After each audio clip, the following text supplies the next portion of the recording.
ang kinabuhi namo sa unang panahon, sa wala pa may maapil sa programang Pantawid Pamilya Pilipino, nibati gyud mi og kalisod. Tungod kay dili kayo sapat ang among kanang madawat nga pinansyal para sa pag-eskwela sa among mga anak. Ug ingon man gamay ra pod ang akong nadawat isip usa ka barangay health worker, mao nga nibati gyud mi og kalisod niadtong panahon.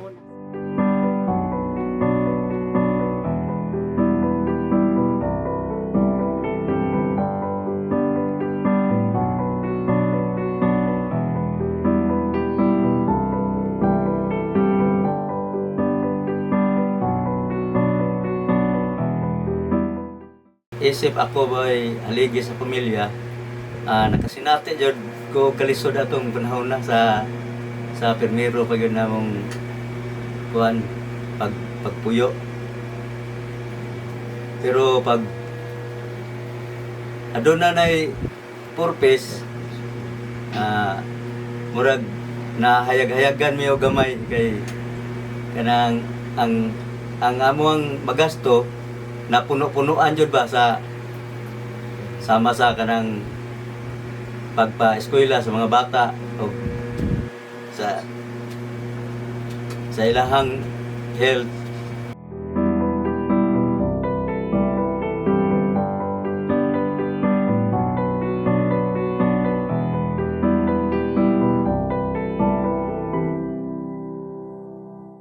Okay, sa ako nakita nga kalisod sa akong mga ginikanan is financially gyud.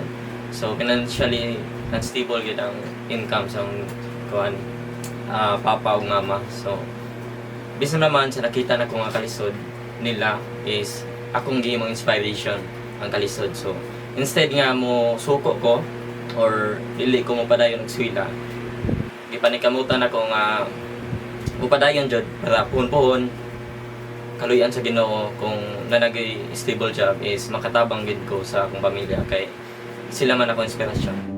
Ako mag-advise sa mga pamilya nga sama ka namo miagi kalisod. Akong i-advise nila nga dili nila i-give up ang maong problema.